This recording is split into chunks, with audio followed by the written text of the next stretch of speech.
what does it mean to awaken spiritually to the essence of who you are? To know who you are in a very deep way, to be unhooked from the past, from the future, to be able to live fully in this moment. What does that actually mean? So I like to look at it like this. So we have a multiplicity of conditioning that comes into us after birth. And birth in itself can carry so much with it that could get identified with later on, depending on how the birth is handled. There's birth trauma. Birth is not an easy experience for anyone. So everything that happens from birth onward is layered with conditioning, whether that come from the family, from school, from society, from culture. So we have layers of conditioning from our ancestry.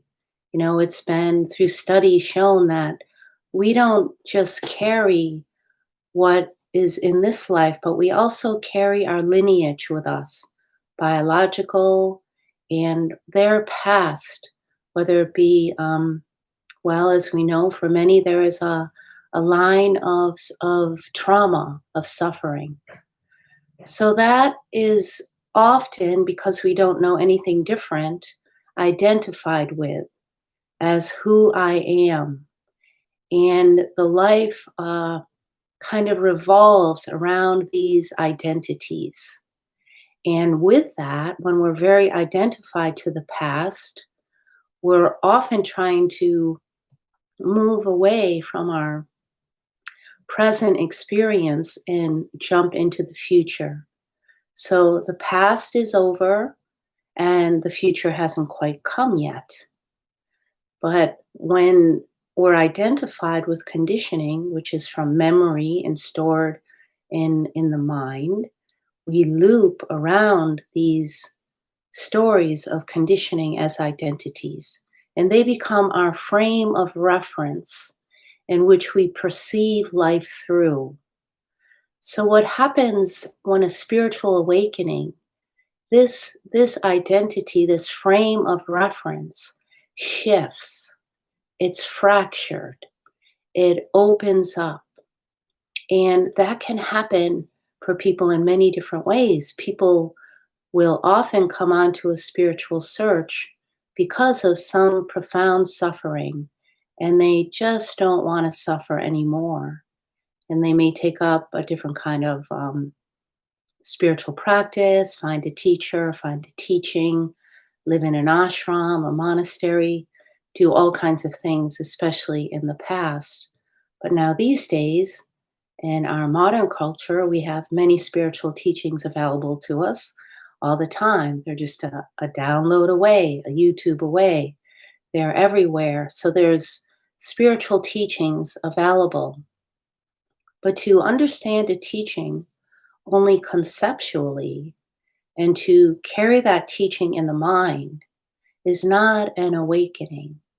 Awakening really shifts our frame of reference and where we are perceiving life from. So you could say the hook of identity is unhooked, is freed up, and the lens in which we perceive life through expands into something that can't really be named or identified or even located. So this is why we often hear, you know, I only know myself as space, or nobody is here, or emptiness. And this is a true awakening where the tendency to identify with different things that have happened in the past become less and less available. Now, it doesn't mean that awakening is static. It's a one-time thing, because in the beginning, there's there can be a great degree of unconscious material that the shift happens, but it doesn't mean that everything that has been tucked away as unconscious material, suppressed, denied, resisted, run away from, moved away from, all of the different things that we do because we're not necessarily trained as humans how to have emotional intelligence that can allow us and support us to process unconscious material from the past, which is often emotional. So the past is over, but it doesn't mean that we aren't impacted still by it. So the shift happens, and then whatever has been stored as unconscious material will then start to come to the surface to be seen from this wider lens, this perceiving lens of awareness, of presence, of expanded space, of nothingness, whatever you want to call it, consciousness. So the lens has widened, and this is a wonderful experience.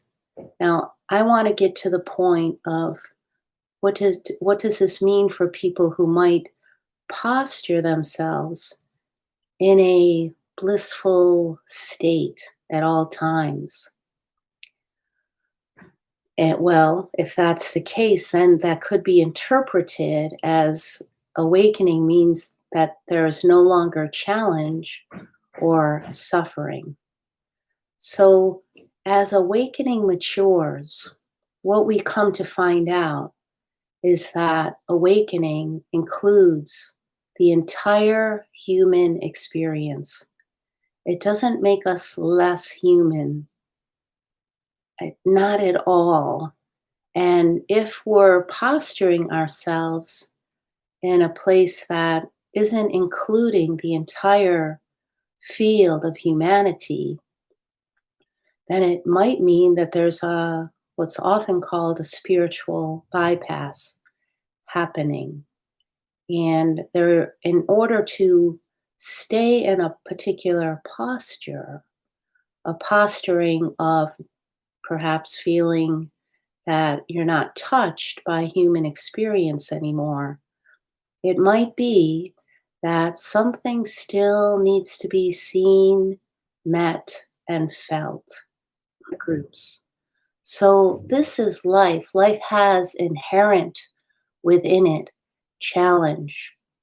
But as we continue to mature in the noticing of who and what we are actually as awareness, as present, that doesn't attach to the past and doesn't jump into the future with conclusion, doesn't move away from whatever life is presenting.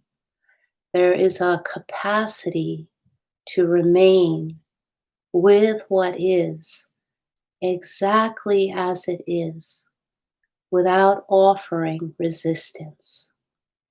That is the development, the maturation of spiritual awakening.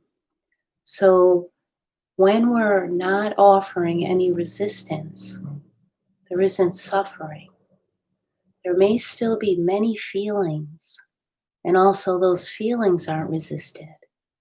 So essentially, you've been given full permission to be human, to have the full human experience, to be touched by life in a way that allows you to respond differently than how you may have when you were unconscious, when you were holding on to an identity in the past or moving away, jumping into the future with a conclusion about what this must mean.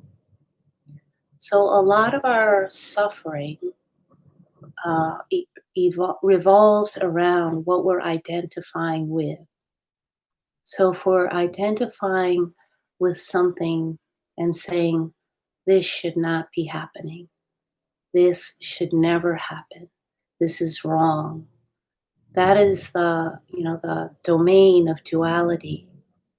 And duality happens in our minds. And with that comes a very strong resistance, which doesn't allow us to drop and embody the full expanse of human experience. So sometimes I like to think of awakening as a garden. Your life is a garden. And as you continue to root out unconscious material, allow shadow, allow unresolved trauma, allow all of the this that might still be living not only in you, but in everyone around you. That gets allowed to come to the surface, to be seen, felt, and so inherent in life is challenge, definitely, all the time. That's how we grow. But what happens in awakening is our relationship to it shifts. So if we're resisting, in resistance, there will be a energetic sense of suffering.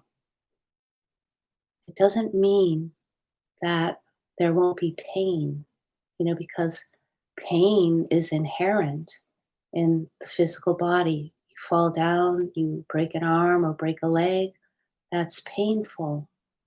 But the difference in the relationship is you allow yourself to have the pain.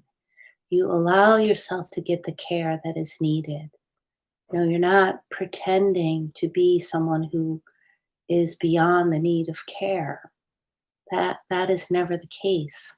You're much more sensitive to your needs as a human and how to get them met. And the more that we meet our own needs and attend to our interior life, the more available we are to attend and meet everyone and everyone around us, including our great Mother Earth, who is the creator of all the elements of all beings. We're all living here. She is our great mother. So to have a spiritual awakening and to feel disconnected or separate from all beings of life, from our earth mother, it might just mean that something about that awakening is not quite authentic yet. It hasn't evolved into its most authentic expression. And I want to read something from my root teacher, who is Adyashanti, that I know many of you are familiar with. So this is what he says.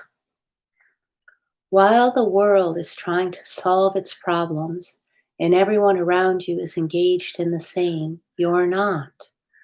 While everybody around you is trying to figure it out, trying to arrive, trying to get there, trying to be worthy, you're not. While everyone thinks that awakening is grand and noble, a hallowed, enshrined thing, for you it is not. While everybody is running from this life right now, in this moment, to try to get there, you're not. Where everybody has an argument with somebody else, mostly everybody else, starting with themselves, you don't. Where everybody is so sure that happiness will come when something is different than it is now, you know that it won't. When everyone else is looking to achieve the perfect state and hold on to it, you're not. When everyone around you has a whole host of ideas and beliefs about a whole variety of things, you don't. Everyone on the path is getting there. You haven't gotten anywhere. Everyone is climbing the mountain, but you're selling hiking boots and picks at the foot of that in hope that they will climb it and come back down and be too exhausted to do it again. When everybody is looking to the next book, to the next teacher, to the next guru, to be told what's real, to be given the secret to an awakened life, you're not. You know you don't have a key because there's not a lock to put on it.